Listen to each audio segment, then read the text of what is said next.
윤석열 대통령과 이재명 대표 영수회담을 앞두고 의제와 형식이 관심사죠. 자, 세부 준비는 대통령실 한호섭 정무수석, 민주당 천준호 비서실장이 맡았습니다. 아무래도 이제 민생 문제가 영순위 의제로 지금 거론이 되고 있습니다.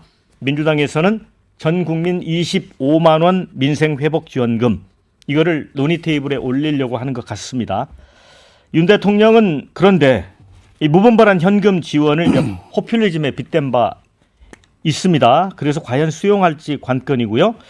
일부 축소 또는 하향 조정하고 민주당이 조금 양보해서 협의할 가능성도 있어 보입니다. 또 야당 협조 없이 불가능한 이 한덕수 총리 후임 인선을 두고는 윤 대통령이 이제 협조를 구하거나 아니면 후보자를 좀 추천해달라 이렇게 이야기를 할 가능성도 있습니다. 그리고 또 한 가지 이제 넘어야 할 부분이 이채양명주라고 하는 문제입니다.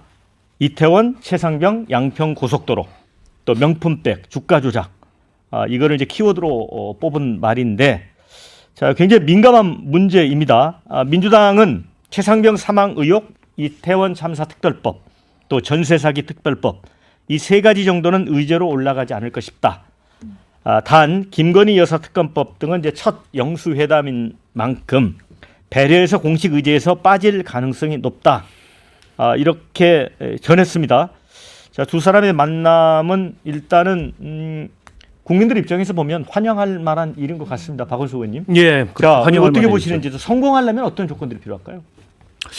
일단은 그 대화를 지속적으로 이어나가는 게 중요하지 않습니까? 한 번의 일회성 그 영수회담으로 끝나면 안 되고 이후에 산적한 여러 가지 국정 현안들을 협치를 통해서 풀어나가려면 이게 지속 가능한 그런 회담이 돼야 되는데 첫 번째 너무 많이 진도를 나가려고 안 해도 될 것 같아요. 이후에 대화의 모멘텀을 그 연결해 갈 수 있는 그런 어떤 이제 의제와 내용이면 좋을 것 같다 이런 생각이 첫 번째로 들고요.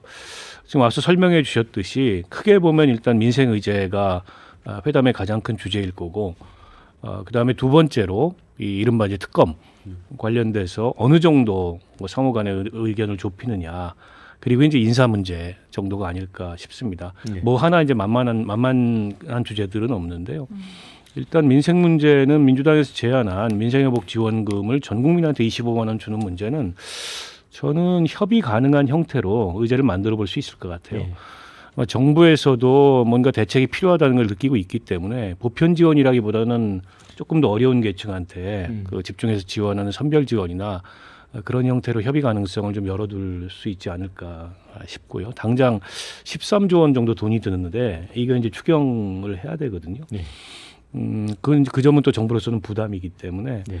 아마 협의 가능한 형태로 의제를 조율할 수 있지 않을까라는 생각이 들고요. 저는 특검 문제는 뭐 김건희 여사 관련된 특검은 민주당에서도 첫 번째 의제로 올리지 않는다고 하니까 나머지 특검이나 특별법은 그냥 정부가 수용했으면 좋겠다. 지금 최상병 특검이 제일 그러니까 정치적으로 예민한 문제인데 총선 때 논란이 됐던 것도 그렇고 네. 또 22대 국회 전망을 봐도 그렇고 지금 이게 이제 국회 본회의에 다음 주 올라올 텐데 21대 국회에서 매듭을 짓는 게 좋지. 만약 이거를 또 거부권을 행사하면 그 순간 아마 이 대화의 분위기는 깨질 거예요. 그리고 또다시 대치 정국이 올 텐데 그런 걸 감안해서 내용상의 어떤 조정을 하더라도 이건 대통령이 수용해야 된다라고 생각을 합니다.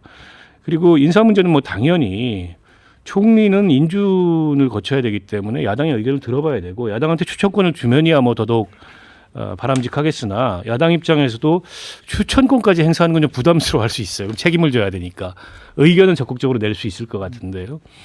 그러니까 그 의견을 좀 저는 들어서 총리 인준을 하면 좋겠다 이런 생각입니다. 네. 총리 추천과 관련해서는 사실 MB 정부 때 김항식 총리가 이제 야당에게 추천을 받아서 임명한 총리 아닙니까? 그렇죠. 예. 예. 지역적으로도 이제 호남 출신 김항식 총리가 참 잘했죠. 예. 그 여러 가지 대국민 그 이미지 개선에도 큰 역할을 했고요. 저는 이렇게 생각합니다.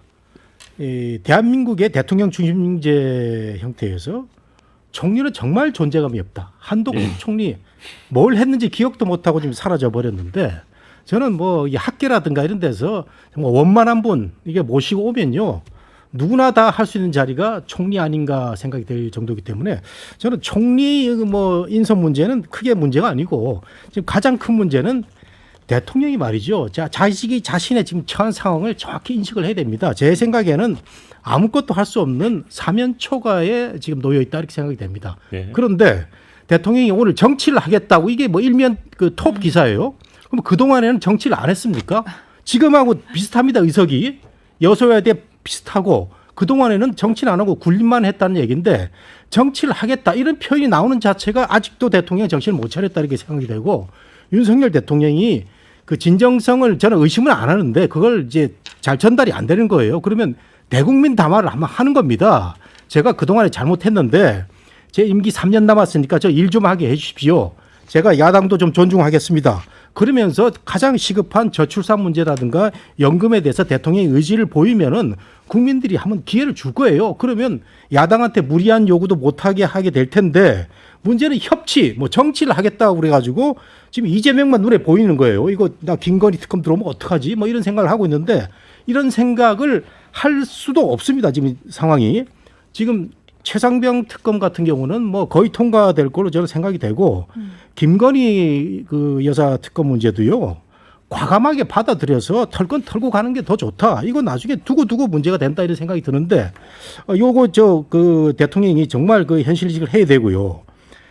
제 생각에 그 우리 보수 진영에서 항상 받아들일 수 없는 문제가 이재명의 포퓰리즘, 민주당의 포퓰리즘 정책인데 지금 좀 상황이 달라졌다고 생각이 됩니다. 너무 경제가 어렵기 때문에 이번에 그 여론조사를 보면은 윤석열 정권 국민의힘이 실패한 이유는 고물가와 경제 난이다. 이게 1번이었거든요. 그렇기 때문에 저는 이재명 그 민주당 대표의 25만 원 팬데믹도 한번 했지 않습니까? 과감히 한번 저 보수의 그 가치에는 반한 거지만 받아들여가지고 소상공인한테도 한번 기회를 주는 국민들을 위로하는 그런 것도 필요하다고 생각이 됩니다. 네. 네. 자, 우리 장현주 부위원장, 네. 우리 정 교수님도 네.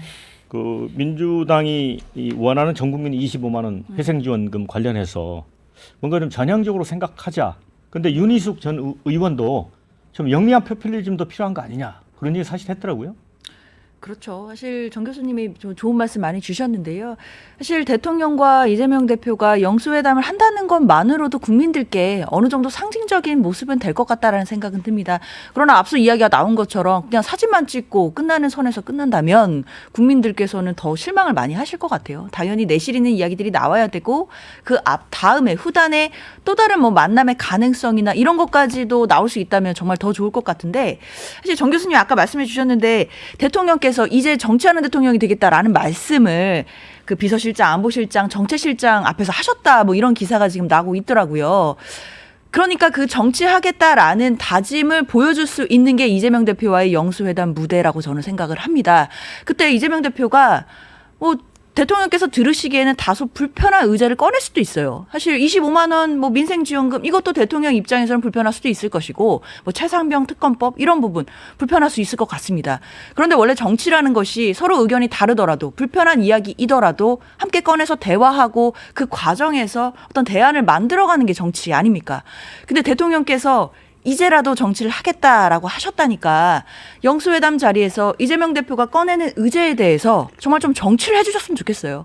그래서 변화하고 있구나. 대통령이 정말 국정 기조를 바꾸겠구나. 이런 모습들을 국민들께 보여드릴 수 있는 정말 저는 좋은 무대가 될 수 있다라는 생각 들기 때문에 대통령께서 정말 전향적인 모습 보여주시기를 기대합니다. 네. 뭐 대통령께서 전형적인 모습을 이미 보여주고 계시죠. 뭐 여러 가지 선거 과정에서 여러 인사 조치 문제나 오늘 비서실장 발표하는 모습만 봐도 여러 변화에 대한 의지가 감지되는데요.